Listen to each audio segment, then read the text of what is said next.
Coming up on WVUA 23 News, we have a taste of fall coming our way. More coming up in weather. To the weather, a very nice start to our weekend. Molly, starting in tonight for Chief Meteorologist Richard Scott with the first look at that forecast. Molly, good evening. Good evening, Jabari. So today was nice. It looked a little dreary out there with those cloudy skies, but we did see the sun peek through.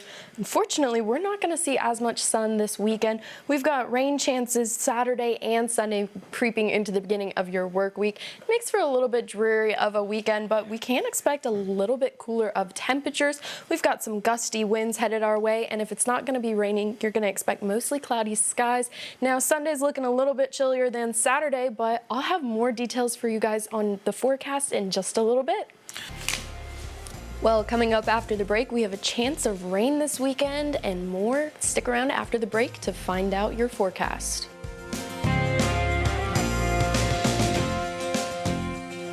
Well, happy Friday night. We're taking a look at Tuscaloosa here. Temperature 70, which is a drastic difference from our high today of 82.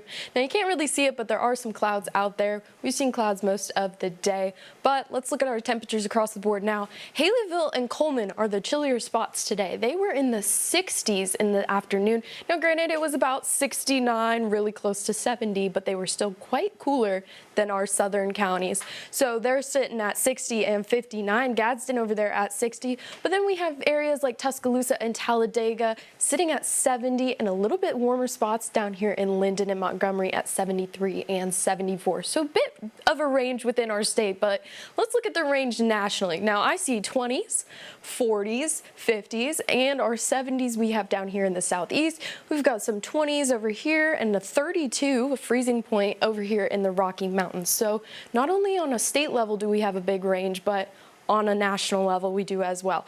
Well, again, it's that time of night. We have our ground clutter from our Birmingham radar, but we also have a few showers moving through Demopolis area.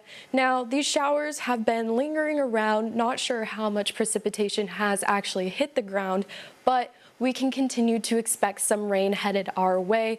Now, we do have those clouds that I've mentioned over the central Alabama area. We do see a few more showers kind of developing as we move through the evening hours, and that could continue into our weekend. So what rain am I talking about? We've got about a 50%, 60% chance both Saturday and Saturday night.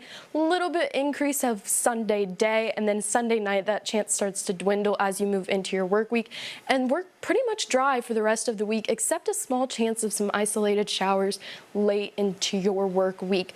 After that, we'll continue to be dry, but the big news is this weekend, we are going to be a dreary weekend. We've got temperatures cooling off pretty nicely. We could see low 70s by the end of the week.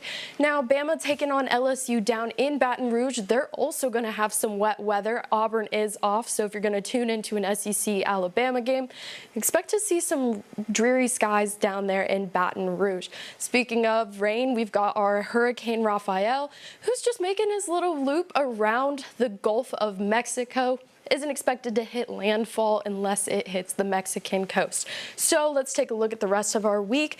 We've got those rain chances Saturday, Sunday. We've got Veterans Day, Monday with about a 30% chance of rain. And again, Jabari, look at these temperatures. We're dropping to the 50s finally. We could see 40 as our low by the end of the week.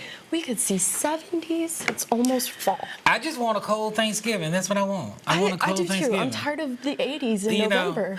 It's not fun when you're sitting there and you eating turkey dressing and all of that stuff, and then you have shorts. And exactly. You go outside and you're sweating, and it's not from turkey. Right. All right. Thank you, Molly. Well, stick around. Gary Harris is next with sports. And finally tonight, we talked about this story earlier this week, but teachers at Laurel School Upper Campus in California sent me these pictures here of students having an Oreo cookie party. Now, the third graders learned about the voting process, so they held their own cookie election in an effort to teach third graders about democracy and the voting process. And of course, the Oreo cookie won over the Chips Ahoy.